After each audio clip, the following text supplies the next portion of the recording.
سیدنا ابو ہریرہ رضی اللہ تعالی عنہ روایت بیان کرتے ہیں کہ ابو القاسم صلی اللہ علیہ وآلہ وسلم نے ارشاد فرمایا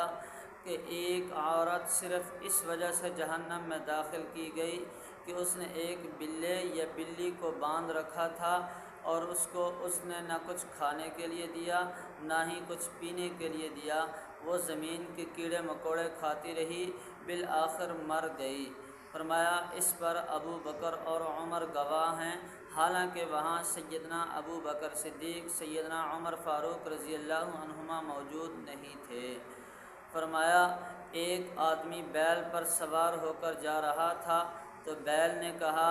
کہ میں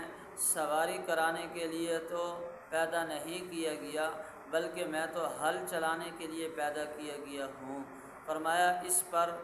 سیدنا ابو بکر صدیق، سیدنا عمر فاروق رضی اللہ تعالیٰ عنہ گواہ ہیں، حالانکہ وہاں سیدنا ابو بکر صدیق، سیدنا عمر فاروق رضی اللہ عنہما موجود نہیں تھے۔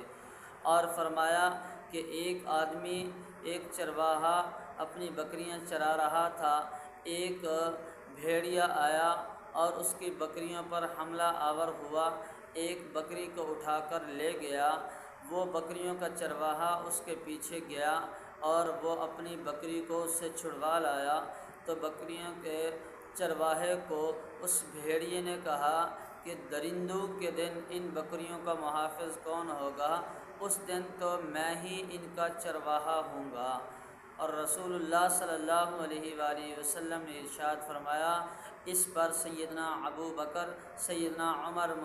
گواہ ہیں، حالانکہ وہاں سیدنا ابو بکر صدیق، سیدنا عمر فاروق رضی اللہ تعالی عنہما